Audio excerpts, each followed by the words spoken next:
Sir actually మీ release date April 18th. అందరికి తెలిసి April 18th ఇంకొక పెద్ద సినిమా కూడా రిలీజ్ అవుతుంది. సో దానికి పోటీగానే అనొచ్చు, ఎందుకంటే సరి సమానంగా వస్తుంటే. అంటే మీ సినిమా మీద మీకున్న నమ్మకం ఏంటి, అండ్ పర్టికులర్ గా ఆ డేట్ కి రావడానికి రీజన్ ఏంటి? పర్టికులర్ గా డేట్ రావడానికి ఏం లేదు, మేము ముందు అనుకున్న డేట్ అది 18th అని. అంటే వీళ్ళు తర్వాత అనౌన్స్ చేసినట్టున్నారు. కానీ మా సినిమాకు కూడా ఆదరణ దొరుకుతుందని, కొత్త సినిమాలు ఎప్పుడు ప్రేక్షకులు ఆదరిస్తారని అనుకుని ఆ నమ్మకంతోనే సినిమా రిలీజ్ చేస్తున్నాం 18th రోజు. Okay, all the very best sir. Thank you very much అండి. కృష్ణవేణి గారు, సో మీకైతే కంగ్రాచులేషన్స్ గా ఇంకొక అవతారంలోకి వచ్చారు కాబట్టి, సో మీకు ఎలా అనిపించింది అండ్ ఆపర్చునిటీ రాగానే what was your first opinion ఏంటి? అంటే జనాల్ని నేను మెప్పించగలను అని ఒక సెల్ఫ్ కాన్ఫిడెన్స్ మీలో అప్పుడే బిల్డ్ అయిందా ఏంటి? How it? నేను యాక్చువల్ గా ఫస్ట్ సాంగ్ మెరిసే మెరిసేకి చేశాను, హుషారు హీరో. అది ఓటీటీ. తర్వాత జెట్టి అని ఒక సినిమా వచ్చింది, అందులో రాశాను. ఆ ప్రయాణంలో భాగంగా అనేక ప్రైవేట్ సాంగ్స్ రాస్తున్న క్రమంలో ఒకటి సురేష్ బొబ్బిలి గారి మ్యూజిక్ డైరెక్షన్ లో నేను లిరిక్స్ రాశాను. అంతే, అక్కడ రికార్డింగ్ టైంలో నేను వెళ్లాల్సి ఉండే కనుక వెళ్ళా. ఆ తర్వాత ఇంకా మళ్ళీ నేను మామూలుగా నా మీడియా వర్క్స్ లో ఉన్నా. ఒకరోజు తిరుపతి గారి నుంచి కాల్ వచ్చింది నాకు, ఇలా సురేష్ బొబ్బిలి గారు లిరిసిస్ట్ కావాలంటే మీ నేమ్ రిఫర్ చేశారు, పలానా సిచ్యువేషన్, బతుకమ్మ సిచ్యువేషన్ లో వచ్చే మీ ట్రైలర్ లో చూసిన ఫస్ట్ సీన్ అక్కడ ఉంటుంది అని. నేను తెలంగాణ ప్రాంత అమ్మాయిని, నాకు వచ్చింది కూడా తెలంగాణకు సంబంధించి బతుకమ్మ పాటే గనక వెంటనే 1-2 days అనుకుంటాను కదా సురేష్ గారు, 1-2 days లో లిరిక్స్ ఇచ్చాం. చిన్న చిన్న చేంజెస్ ఉంటే చేసినాం. నేను షాక్ అయినా, ఎప్పుడో సురేష్ బొబ్బిలి గారికి ఏదో పాట రాసినా మళ్ళీ నాకు సురేష్ బొబ్బిలి గారు కూడా చెప్పలేదు. తిరుపతి గారు డైరెక్ట్ ఫోన్ చేసి సురేష్ గారు మిమ్మల్ని రికమెండ్ చేశారన్నారు. బాగా వచ్చింది. దానికి ప్రధానమైన క్రెడిట్ యాజ్ యూజువల్ బతుకమ్మ పాటలు అంటేనే బ్రాండ్ సురేష్ బొబ్బిలి గారు. అసలు ఫస్ట్ తెలంగాణలో బతుకమ్మ పాటల కల్చర్ తెచ్చింది ఆయన. అద్భుతమైన ట్యూన్ ఇచ్చారు, బలం అంతా ట్యూనే. దానికి నేను లిరిక్స్ అందించిన అంతే. రివీల్ చేశారు మావయ్య అని చెప్పి, మరి మావయ్యని నెక్స్ట్ ప్రెస్ మీట్ అంటే మావయ్య మామూలుగా ఈవెంట్స్కి రావటం అది ఇంట్రెస్ట్ ఉండదు. జస్ట్ మేబీ ఇన్స్టాగ్రామ్ ఇందులో పోస్ట్ చేస్తారేమో, రావటం అయితే ఉండదండి. ఎందుకంటే ఆయనకి ఇంట్రెస్ట్ ఉండదు, ఎందుకంటే ఆయన ఆడిపోయించి కానీ వెళ్ళరు. ఈజ్ ప్రైవేట్ పర్సన్ మన బయట. వినస్ గారు, congrats first of all. Trailer చాలా బాగుంది. అండ్ అంటే చాలా సినిమాలు వస్తుంటాయి, బట్ గొప్ప సినిమాలు అనేవి తక్కువ వస్తాయి. సో అది ఆడిందా లేదా తెలియదు, మన కెరియర్ లో బెస్ట్ మూవీ అవుతాయి అనమాట కొన్ని. అలాంటి మూవీ అనుకుంటాను మీకు ఇది. అండ్ అంటే ఎవరైనా మనకి రీసెంట్ ఎవరైనా తెలిస్తే నాకు అతను తెలుసు, ఆ డైరెక్టర్ తెలుసు, హీరో తెలుసు అంటారు. బట్ అంటే రవితేజ గారు మీ మావయ్య ఏంటి కూడా అంటే ప్రమోషన్ టైంలో కానీ సమ్ టైమ్స్ లో ఎందుకు మీరు చెప్పుకోలేదు? అంటే మీ మూవీకి ఇంకొంచెం ప్లస్ అవుతుంది కదా. రీసెంట్ గా చూసుకుంటే అంటే చిన్న చిన్న సినిమాలకు కూడా పెద్ద హీరోలు వచ్చి ప్రీ రిలీజ్ ఈవెంట్ లో కూడా మాట్లాడడం చూస్తున్నాం. సో అదే ఆయనకి అలా ఆయన పాలసీ ఏంటంటే ఎవరు సొంతంగా రావాలని. సో అది యూజ్ చేసుకుంటూ అది ఇంట్రెస్ట్ ఉంటుంది. మేబీ కొంచెం మన సక్సెస్ అయిన తర్వాత ఆయన సపోర్ట్ ఇస్తారేమో. ఇనిషియల్ గా ఇవ్వటం అనేది ఆయనకి ఇంట్రెస్ట్ ఉండదు. ఎంచుకుంటారని చెప్పారు డైరెక్టర్ గారు. బిఫోర్ మీ మూవీ కూడా అంతే సెలెక్టెడ్ గా ఉంది. సో దీంట్లో ఎంచుకోవడానికి స్పెసిఫిక్ రీజన్ ఏంటి? అది ఏ పాయింట్ బాగా కనెక్ట్ అయింది మీకు? నాకు ఇందులో పాయింట్ కనెక్ట్ అవ్వడం అంటే, నేను ఇప్పటివరకు ఇలాంటి రోల్ చేయలేదు. అంటే ముందు ఆల్రెడీ చేసున్నా ఒక 2 క్యారెక్టర్స్, అవి కూడా విలేజ్ బ్యాక్గ్రౌండ్ టైపే ఉంటాయి. But this is like complete different అనమాట. చెప్పా కదా, you can see me here, you can see me on the poster. అక్కడ ఎలా ఉన్నాను, ఇక్కడ ఎలా ఉన్నాను, కంప్లీట్ వేరియేషన్ ఉంటుంది. సో అది చూస్తే మీకు అర్థమవుతుంది. మెయిన్ ఆ క్యారెక్టరైజేషన్ నచ్చి నేను చేసా. లేదంటే ఫస్టేనే అడిగాను అనమాట, సార్ నేను ఎలా చేయను అలా చేయను అంటే, పర్లేదండి నేను అదే చెప్తున్నారు, నేను డ్రెస్సింగ్ చూపించాను మేడం కి, అప్పుడే ఒప్పుకున్నారంటే దాన్ని అడిగాను అనమాట. 4 years గ్యాప్ అయింది ఇప్పటి వరకు. చాలా మంది ఈగర్లు వెయిట్ చేస్తుంటారు, అంటే 1 month 2 months లోనే వస్తే బాగుంది అన్నట్టుంటది. ఇంత లాంగ్ టైం కదా, ఎలా అనిపించింది మీకు ఆ గ్యాప్ లో? అంటే ఈ గ్యాప్ లో నేను మిగిలిన చేసుకున్నాను కాబట్టి ఐ ఫెల్ట్ లైక్, బట్ ఇది ఫస్ట్ వచ్చి ఉంటే బాగుండు. ఎందుకంటే ఇందులో నాకు యాక్టింగ్ స్కోప్ ఎక్కువ, మిగిలిన మూవీస్ తో కంపేర్ చేసుకుంటే ఇది యాక్టింగ్ స్కోప్ చాలా ఎక్కువ ఉంటది అనమాట. దాన్ని నేను ప్రూవ్ చేసుకోవడానికి ఈ మూవీ చాలా యూజ్ అవుద్ది. సో ఇది రిలీజ్ అయితే చూడాలి ఎలా ఉంటుందో రెస్పాన్స్. డైరెక్టర్ గారు, ఆ డిసప్పాయింట్ అనేది 18th మనకి క్లియర్ చేస్తుందని అనుకుంటున్నాం. ఎందుకంటే బెస్ట్ మూవీ, మంచి మూవీ ఎప్పుడు వచ్చినా ఆడియన్స్ మోసం చేయరు ఎవరు చేసినా. సో అలాంటి మంచి మూవీ అవుతుంది అనుకుంటాను. అండ్ అంటే మనం బిజినెస్ పాయింట్ ఆఫ్ నుండి మాట్లాడుకుంటే కొన్ని సినిమాలు ఈ మధ్యన రిలీజ్ కి ముందే ఓటీటీకి అమ్మేయడం, సో అవన్నీ క్లియర్ చేసుకుని థియేటర్ గా వెళ్తున్నారు. సో మీరేంటి అలాంటి ఓటీటీకి అమ్మేయడం జరిగిందా, లేకపోతే ఏంటి అప్రోచ్ అయ్యారా? దీనికి ముందు నేను మర్చిపోయాను యాక్చువల్లీ, ఇంతకుముందే చెప్పాలి. బిగ్ ఫిష్ సినిమాస్ అంటే ఆ లోగో యాడ్ అయింది కదా, సో వాళ్ళు మా డిజిటల్ మీడియా అంతా చూసుకుంటున్నారు, రానావును సిద్ధార్థ్ అన్న వాళ్ళు. సో వాళ్ళు యాక్చువల్లీ సినిమా రిలీజ్ అవ్వడానికి ఇప్పుడు అంటే కొన్ని సంవత్సరాల తర్వాత రిలీజ్ అవ్వడానికి ఫస్ట్ వాళ్ళే ధైర్యం ఇచ్చారనమాట. ఈ సినిమా తప్పకుండా ఓటీటీకి వర్కౌట్ అవుతుంది, థియేటర్లో కూడా చాలా మంది చూస్తారు ఈ సినిమాని, సో మనం థియేటర్ కూడా చేద్దాము, మా సపోర్ట్ మీకు ఉంటుంది అని చెప్పేసి బిగ్ విష్ సినిమా వాళ్ళు మాకు ఆ మాట ఇవ్వడం వల్ల మేము ఈరోజు మళ్ళీ మా ప్రొడ్యూసర్ గారు నమ్మి ముందుకు వచ్చినాం. థ్యాంక్స్ చెప్తున్నా బిగ్ విష్ సినిమాస్ వాళ్ళకి. Thank you sir. సార్ చెప్పండి. ఒక సినిమా తీయాలంటే ఎన్ని స్ట్రగుల్స్ ఉంటాయి. ఇండస్ట్రీలో 30 ఏళ్ళ నుంచి నేను చూస్తూనే ఉన్నాను, డైరెక్టర్లు కానీ, హీరోలు కానీ, ఆర్టిస్ట్ కానీ, డిపార్ట్మెంట్. సో ఈ స్ట్రగుల్ పడి వచ్చిన వాళ్ళందరూ కూడా సక్సెస్ఫుల్ గా కెరీర్ ప్రారంభించారు. ముందే ఈ స్ట్రగుల్ అంతా అనుభవించారు. చాలా సంతోషం. సక్సెస్ సాధిస్తారని నమ్మకం నాకుంది. Thank you. సో ఈ సబ్జెక్ట్ తీసుకోవడానికి మీకు ఏమైనా ఇన్స్పిరేషనా, ఇదన్నా ఏ రీజన్ తో తీసుకున్నారు ఈ సబ్జెక్ట్? అంటే ఒక లవ్ సబ్జెక్ట్ తీసుకోవచ్చు, ఒక ఎంటర్టైన్మెంట్ తీసుకోవచ్చు, ఎనీ వెళ్ళిపోవచ్చు. ఇది ఒక స్ట్రగుల్ తో కూడిన సబ్జెక్ట్ ఇది మీ టీజర్ చూసిన తర్వాత. నేను ముందు కొంచెం కమర్షియల్ గా ఉండేవాడిని, అంటే కమర్షియల్ కథలు రాసేవాడిని. నాకు పూరి జగన్నాథ్ గారు అంటే చాలా ఇష్టం. సో కొడితే దిమ్మ తిరిగిపోవాలి, కొడితే షటర్ పగిలిపోవాలి అనేది ఉంటుండే. కానీ ఒక స్టేజ్ వచ్చిన తర్వాత రియలైజేషన్ అయినా అసలు మనలో ఏముంది కొత్తదనం, అంటే మన ఆడియన్స్ మన సినిమా ఎందుకు చూడాలి, మనం ఒక పదం రాసినా లేకపోతే ఒక డైలాగ్ రాసినా సీన్ రాసినా ఎందుకు చూడాలి అనుకున్నప్పుడు రూటెడ్ అంటే అప్పటికి కొంచెం తెలంగాణ ఇది జరుగుతుంది. సో అప్పుడు రాసిన కథ ఇది, 6 years బ్యాక్. తెలంగాణ మట్టి కథ చెప్పాలి, ఎందుకంటే తెలంగాణ సినిమాలు ఎన్నో వస్తున్నాయి, బట్ ఇది అన్నిటికీ భిన్నంగా ఉంటుంది.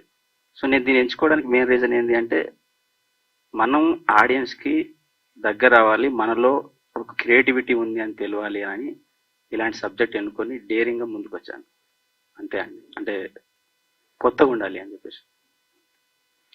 సరే హీరో గారు, సో మీ సింప్లిసిటీ చూసి ఒక బ్యాక్గ్రౌండ్ ఉంది మనకి అంటే ఒక కాళ్ళు ఎగరేస్తూ నా తర్వాత లేడు అంటూ వెరవేతూ తిరిగే రోజులు ఇప్పుడు కనిపిస్తున్నాయి, చాలా మంది చూస్తున్నాం, కనిపిస్తూనే ఉన్నాయి.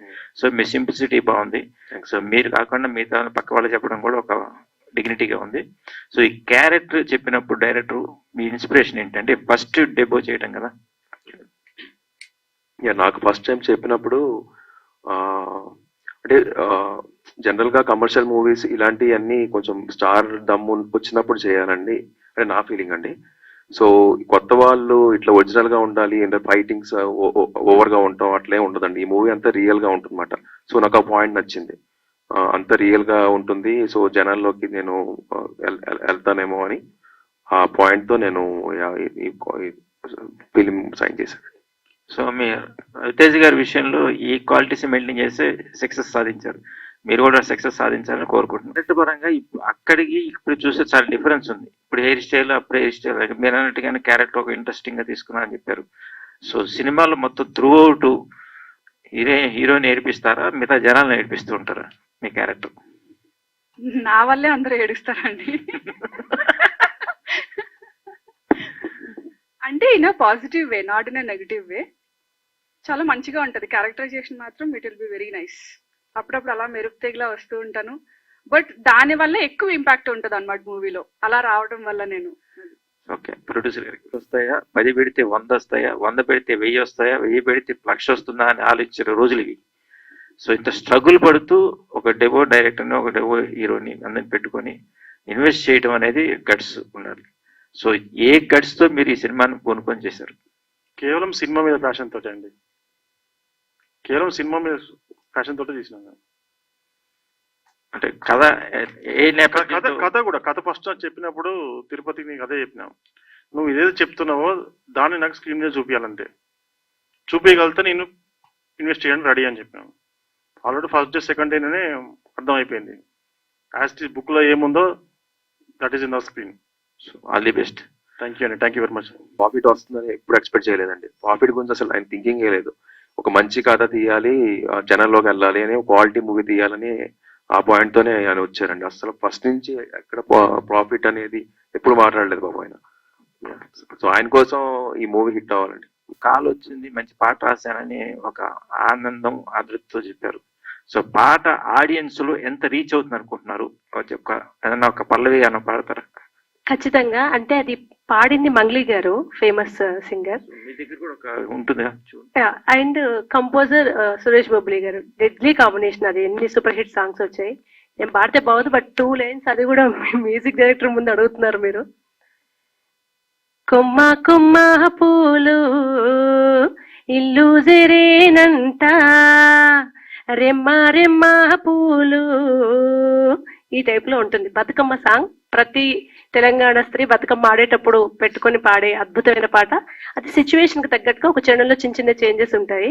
అండ్ సురేష్ బొబ్బిలి గారికి అండ్ తిరుపతి గారికి, భాస్కర్ గారికి మీరు అడిగిన సందర్భంగా మళ్ళీ నేను థ్యాంక్స్ చెప్తున్నా. మా పెన్ను దగ్గరికి రావాలి. దానికి మా టాలెంట్ కన్నా అదృష్టం ఎక్కువ అవసరం. ఎందుకంటే మహనీయులు ఎంతో మంది ఉన్నారు మా పైన, అయినా నన్ను ఎంచుకోవడం నిజంగా మళ్ళీ మళ్ళీ థ్యాంక్స్ అండి మీకు. సో మీ సాహిత్యంలో ఒక విలువ ఉంది. అవి హీరోని ఎంచుకొని అన్ని అయిపోయిన తర్వాత మ్యూజిక్ ఎవరిని పెట్టుకోవాలి, ఏం చేసుకోవాలి, ఎలా చేయాలి అనేది ఒక సిస్టమ్ రన్ అవుతుంటుంది. సో సినిమా అంతా అయిపోయిన తర్వాత మీరు ఎదురుకు వచ్చిన తర్వాత ఈ రష్ అంతా చూసిన తర్వాత ఎలా ప్లాన్ చేసుకున్నారు, అసలు ఏంటి ఒక రిస్క్ అని తీసుకున్నారా? చాలా విలేజ్ బ్యాక్ డ్రాప్ లో తీసిన సబ్జెక్ట్ ఇది. అవునవును సార్. యాక్చువల్లీ నాకు ముందు నుంచే కథ తెలుసు సార్. నాకు ఫ్రెండ్ తిరుపతి గారు ఎప్పటి నుంచో కథ తెలుసు. ప్రొడ్యూసర్ ఓకే కాకముందు నుంచే మేము ట్యూన్స్ అవి ఇవి చేసి పెట్టేవాడిని. కథ అంటే సోల్ తెలుసు కాబట్టి నాకు స్కోర్ చేయడం చాలా ఈజీ అయిపోయిందండి. ముందు నుంచి డిస్కస్ చేసుకొని ఉన్నాం కాబట్టి స్కోర్ చేయడం చాలా ఈజీ అయిపోయింది. రిస్క్ అంటే పెద్దగా దాని మీద ఏదో నోట్స్ ప్రిపేర్ చేసుకుని అట్లా ఏం చేయలేదు. సినిమా విజువల్ చూడగానే నేను చాలా ఎగ్జైట్ అయినప్పుడు ఏదైతే వచ్చిందో ఒరిజినల్గా అదే చేసి డెలివరీ చేసిన అండి. సో ఆడియన్స్ పాయింట్ ఆఫ్ వ్యూలో ఏ సందర్భంగా మీ మ్యూజిక్ వాల్యూ వస్తుందని అనుకున్నారు ఈ సినిమా పరంగా?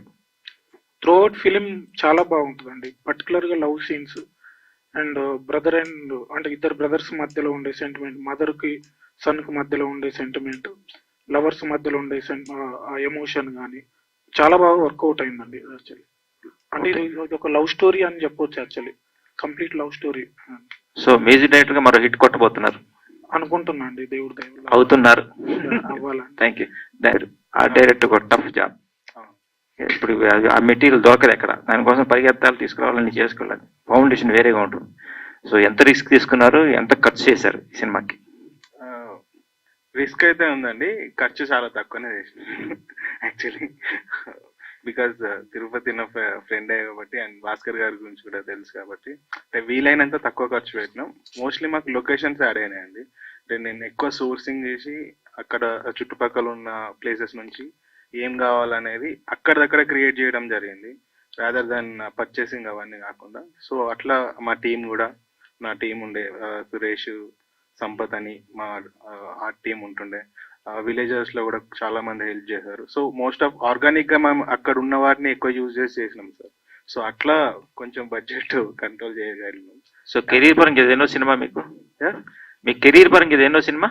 ఇది సెవెంత్ అంటే ఆ విధంగా అలాగే ఉంటుంది అనుకుంటా. లేదు సార్, లేదు. సైరత్ భావాలు ఏమి ఉండవండి దీనిలో. ఇది కంప్లీట్ జగమెరిగిన సత్యం భావాలే ఉంటాయి. సైరత్ ఇన్ఫ్లుయెన్స్ ఏం లేదు. అంటే ఇంతవరకు ఇండస్ట్రీలో రాని సినిమానా కాన్సెప్ట్?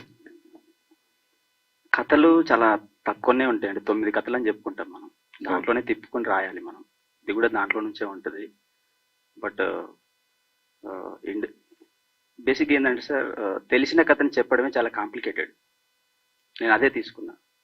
జగమెరిగిన సత్యం అనే టైటిల్లోనే ఉంది. జగమెరిగిన సత్యం అంటే మనం మామూలుగా ఏమంటాం సార్ అంటే దాని మీనింగ్ అందరికీ తెలిసిందే. సో తెలిసిన విషయాన్ని చెప్పడం చాలా కాంప్లికేటెడ్గా ఉంటుంది. సో టైటిల్లోనే చెప్పేసి నేను ఈ కథ చాలా కాంప్లికేటెడ్. సో అదే అంటే ఏ జోనర్ కిందకి వస్తుంది అనుకుంటారు అసలు? ఇది లవ్ కమ్ ఫ్యామిలీ డ్రామా ఉంటుంది. So most of the 50% love, 50% drama ఉంటుందండి. ఫ్యామిలీ ఎమోషన్ చాలా కనెక్ట్ అవుతారు మీరు. సో లవ్ని ఎంత ఫీల్ అవుతారో ఎమోషన్ కూడా అంతే ఫీల్ అవుతారు. ఒక కన్నెట్ చుక్కన కారుస్తారు మాకోసం. సినిమా 18th రిలీజ్ కాబోతుంది, కానీ ప్రమోషన్స్ కొద్దిగా చాలా తక్కువ ఉన్నాయి. సెలబ్రిటీస్ కూడా పిలిచారు కానీ ఎవరు కూడా రెస్పాండ్ కాలేదు అనుకోండి. ఎందుకని, ఏంటి అంటే చెప్పొచ్చు చెప్పకూడదు? చెప్పండి. మాకున్న పరిధిలో చేస్తున్నామండి ప్రమోషన్స్. ఎందుకంటే సినిమాకి కొంతవరకు అంటే మేకింగ్ పరంగా ప్రొడ్యూసర్ గారు చాలా బాగా పెట్టారు డబ్బులు. కొంచెం స్టేజ్ వచ్చిన తర్వాత అందరికి కొంచెం ప్రాబ్లమ్స్ వచ్చినాయి. సో దానివల్ల ఉన్న పరిధిలో చేస్తున్నాం. ఇక సెలబ్రిటీస్ విషయానికి వస్తే సాంగ్ ఆకాష్ పూరి గారు రిలీజ్ చేశారు, ఒకటి సపోర్ట్ దొరికింది. రాజేంద్ర ప్రసాద్ గారు ఒక సాంగ్ రిలీజ్ చేశారు. ఒక 2 నిమిషాలు మాట్లాడి ఆ నలుగురు ఇలాంటి సినిమా గుర్తొచ్చింది నాకు అబ్బాయి అని చెప్పాడు. సో శ్రీకాంత్ అడ్డల గారు రిలీజ్ చేశారు. డిఓపి గురించి చాలా ఎక్కువ మాట్లాడారు. సో సపోర్ట్ ఉంటుంది. అంటే మేము వాళ్ళకి రీచ్ అవ్వట్లేదు కావచ్చు అని మేము అనుకుంటున్నాం. అంటే ఇండస్ట్రీ పరంగా ఇంకొంచెం రీచ్ అవ్వట్లేదు అని చెప్పేసి, అదే మా ప్రమోషన్స్ కొంచెం తక్కువ ఉండడం వల్ల రీచ్ అవ్వట్లేదు. బట్ ఈ ట్రైలర్ ఇప్పుడు యూట్యూబ్లో రిలీజ్ అయింది. సో ఇది చూసిన తర్వాత మాకు ఇంకా సపోర్ట్ దొరుకుతుంది. 18th లోపు సపోర్ట్ దొరుకుతుందేమో అనుకుంటున్నాను. అంటే మీలాంటి పెద్దవాళ్ళు కూడా ఇంకా సపోర్ట్ చేయాలి. ప్రతి వారం ఒక చిన్న సినిమా అయినా వస్తే సురేష్ బాబులి కంపల్సరీ కనిపిస్తాడు, లేదంటే ఆయన సినిమా కంపల్సరీ మ్యూజిక్ ఇచ్చిన సినిమా వస్తూనే ఉంటుంది. పెద్ద మాట అది. నా బాధ్యత అని చేస్తున్నాను. నన్ను నమ్మొచ్చిన వాళ్ళకు నా బాధ్యత అని వర్క్ చేసి ఇస్తున్నాను. చిన్న పెద్ద అని ఏం చూడట్లేదు. దానికి నేను ఎంతవరకు వర్కౌట్ అవుతా, వాళ్ళకి ఎంతవరకు హెల్ప్ అవుతానో అది చేసి ఇస్తున్నాను. అంటే ఒకవైపు పెద్ద సినిమాలు చేస్తున్నారు, ఒకవైపు చిన్న సినిమాలు చేస్తున్నారు కదా. సో ఎట్లా అనిపిస్తుంది ఈ కథ చెప్పినప్పుడు? దీనికి తగ్గట్టు ఏ విధంగా ప్లాన్ చేసుకున్నారు మీరు? అదే అండి, నాకు ముందు నుంచే తెలుసు కథ. ముందు నుంచే తెలుసు. తిరుపతి నేను ఎప్పటి నుంచో ఫ్రెండ్స్. యాక్చువల్లీ నేను ఒక ప్రొడక్షన్, అరణ్ మీడియా అనే ప్రొడక్షన్, నారా రోహిత్ గారి ప్రొడక్షన్ లో నీదే నాది ఒక కథ చేస్తున్నప్పుడు, ఆ ప్రొడక్షన్ లోనే ఇంకో ఫిలిం కి అసిస్టెంట్ డైరెక్టర్ గా వర్క్ చేస్తున్నాడు. అక్కడ మాకు పరిచయం ఏర్పడింది. ట్రావెల్ చేస్తూ ఉంటే ఫ్లోలో మనోడు కథ చెప్పడం జరిగింది. దానికంటే తెలంగాణ రూరల్ బేస్డ్ కంటెంట్ అన్నా సరే ఓకే అన్నా చేద్దామని చెప్పి కథ చెప్పినాక ఆ ప్రాసెస్ లోనే ట్యూన్స్ చేయడం, కథను నాకు అంటే మంచి సోల్ ఉన్న కథ అన్న. ఇందాక మీరు అడిగినట్టు అంటే సినిమా మొత్తం చూసేలోపు మీరు బయటకు వచ్చేలోపు ఏడుస్తూ బయటకు వస్తారు. అంత ఎమోషనల్ కంటెంట్. సాయిరాత్ అని అన్నారు కదా, అలాంటి ఈక్వల్ గా ఉండే కథనే. యాజ్ ఇట్ ఈస్ అలాంటి కథ కాదు, బట్ అంత ఈక్వల్ గా ఉండే కథ. సో నచ్చి దానికి నేను ఎంతవరకు హెల్ప్ అవుతానో చేయగలను చేస్తారు, లేదంటే వాళ్ళకి సపోర్ట్ కూడా ఫుల్ గా ఉంటుంది. కానీ మీకు కొంత సపోర్ట్ ఇక్కడైతే కనిపించినట్టయితే నాకైతే కనిపించలేదు సార్. ఓకే, అదే అండి. మేబీ అదే అది స్టార్టింగే పుష్ చేయటం అనేది ఇంట్రెస్ట్ ఉండదు ఆయనకి. నేను మేబీ మూవీతో నేనే కొంచెం పేరు వచ్చిన తర్వాత మేబీ సెకండ్ కొంచెం మనకి సపరేట్ ఒక ఐడెంటిటీ వచ్చిన తర్వాత మేబీ అప్పుడైనా చేస్తారేమో అనుకుంటున్నాను. ఈ సినిమాతో మీకంటూ ఒక స్టార్డమ్ తెచ్చుకుంటారా? ఈ కథ మీకు ఏ విధంగా ఉపయోగపడుతుంది అనుకుంటాను సార్? అదే యాక్షన్ పరంగా బాగా డెలివర్ చేశానండి. నేనైతే ప్రొడ్యూసర్ గారు, డైరెక్టర్ గారు హ్యాపీ నా మీద చేసింది. సో చూడాలండి. Yeah, I hope. సో అంటే ఇలాంటి కథతోటే ఫస్ట్ రావాలని మీకు ఎందుకు అనిపించింది? అంటే ఇలాంటి కథ అంటే అదే అండి, ఇందా చెప్పాను. ముందే ఏదో కమర్షియల్ గా చేస్తే మనకి ఐడెంటిటీ లేకుండా, ఏం స్టార్ లేకుండా కమర్షియల్ చేస్తే ఎవరు కొంచెం కామెడీగా ఉంటుంది చెప్పాలంటే. ఎవరైనా సరే కొంచెం మనం ఒక ఐడెంటిటీ తెచ్చుకున్న తర్వాత కొంచెం వేరే సబ్జెక్టులు టచ్ చేయడం బాగుంటుంది. సో రియల్ గా వెళ్ళాము, ఏమి మేకప్స్ కూడా ఉండవు ఇందులో. మేకప్స్ ఉండవు, ఫైటింగ్స్ రియల్ గా ఉంటాయి ఫైటింగ్స్. సో ఆ టైప్ లో ఉంటుందండి మూవీ. ప్రొడ్యూసర్ గారు ఫస్ట్ కూడా రిలీజ్ చేయడానికి ప్లాన్ చేస్తుంటారు కొంత. అంటే ఒకేసారి రిలీజ్ చేస్తే బాగుంటుంది కంటెంట్ అనేది. ఇది యూనివర్సల్ కంటెంట్ లాగా అనిపిస్తుంది కదా, మరి ఎందుకు మీరు అదర్ లాంగ్వేజ్ ప్లాన్ చేయలేదు? ముందుగా తెలుగులో తీసుకున్నాను. తెలంగాణ బేస్డ్ సినిమా కాబట్టి ఫస్ట్ మన తెలంగాణ రిలీజ్ చేసిన తర్వాత నెక్స్ట్ ప్లాన్ చేస్తామని చూస్తున్నాం. అట్లా మరి ఎన్ని థియేటర్లు వస్తున్నాయి సార్ మీకు? ఇప్పుడు 18th ఒక సినిమా వస్తుంది ఇటు విజయశాంతి గారిది. సో మరి ఇప్పుడు మీకు ఎన్ని థియేటర్లు వస్తున్నాయి? తెలంగాణ నేపథ్యంలో ఉంది కాబట్టి ప్రజెంట్ 40 to 45 అనుకుంటున్నాము. చూడాలి, ఇంకా థియేటర్స్ కన్ఫర్మేషన్ కాలేదు. ఇంకా రేపు కన్ఫర్మేషన్ ఉంది, ఇంకా పెరగవచ్చు. కొన్ని కామెంట్స్ చేశారు, అలానే మీరు ఒక ఎమోషనల్ అయ్యారు. నా మొదటి ప్రశ్న ఏంటంటే, అంటే ఎమోషనల్ ఎందుకు అయ్యారు? అంటే సినిమా రిలీజ్ అయిన తర్వాత సినిమా సిచ్యువేషన్ ఎలా ఉంటుందని ముందే ప్రొడ్యూసర్ గారికి సారీ చెప్పారా, లేదంటే ఏంటి యాక్చువల్ రీజన్ బ్యాక్ అండ్? సార్కి ఫస్ట్ సార్ గురించి చెప్తాను క్వశ్చన్. సార్కి నేను ఇప్పుడు సారీ చెప్పినా థ్యాంక్స్ చెప్పినా ఆయన తీసుకోడు. ఎందుకంటే నన్ను కొడుకులాగా భావిస్తాడు. తను నాతో కొడుకున్నాడు మీ పక్కనే, వెంకటన్న పక్కన, అతను వాళ్ళ కొడుకే. సో కానీ ఎందుకు అంటే సినిమా రిలీజ్ అయిన తర్వాత డబ్బులు రాయమని ముందు చెప్పలేదు నేను. కానీ నాకు చెప్పాలనిపించింది, అంటే ఒక ప్రొడ్యూసర్ డబ్బులు పెట్టినప్పుడు బిజినెస్ గురించి ఆలోచిస్తాడు ఎంతసేపు, కానీ ఆయన అట్లా ఆలోచించలేదు. నేను చెప్పిన మాటలు నమ్మేచ్చాడు. అంటే ఫ్యాషన్గా సినిమా తీద్దాం సార్ అన్న, ఫ్యాషన్గా తీసాడు తను. ఫ్యాషన్గా తీసుకున్నప్పుడు చాలా అడ్డంకులు వచ్చినాయి. వాటి కోసమే నేను సారీ చెప్పిన. సో 18th రిలీజ్ అయిపోయిన తర్వాత తప్పకుండా క్షమాపణ వెనుకకు తీసుకుంటాం మళ్ళీ నేను. ఓకే, నెక్స్ట్ క్వశ్చన్ అదే హీరోయిన్స్ గారిపై కామెంట్ చేశారు కదా, అంటే అంటే సిచ్యువేషన్స్ మీకు తను చెప్పిందా లేదంటే అసలు రెస్పాన్స్ లేకుండా చేశారా యాక్చువల్ గా? సిచ్యువేషన్స్ అందరికీ ఉంటాయి, క్రియేట్ చేస్తున్నారు. సో అట్లా చేయొద్దు. అంటే ఈ మీడియం తన గురించి అంటే నేనంటే బ్యాడ్ గేమ్ చెప్పాలని కాదు, ఇక ముందు కొత్త వాళ్ళు వచ్చేవాళ్ళు కొత్త వాళ్ళకి సపోర్ట్గా నిల్చోండి అని మాత్రమే నేను ఇండికేషన్ ఇచ్చాను అంతే. సో తను కొంతవరకు వచ్చింది, ఆ తర్వాత సిచ్యువేషన్ క్రియేట్ చేసింది. సో అట్లా చేయొద్దండి. టీం అందరినీ కూడా బాగా విష్ చేశారు, అలాగే చాలా వరకు సపోర్ట్ చేశారు. అలాగే ఈ సినిమా రిలీజ్ వరకు కూడా అదే సపోర్ట్ ఉండాలని మనస్ఫూర్తిగా కోరుకుంటూ all the very best entire team. Theatre లో మళ్ళీ కలుసుకుంటాం.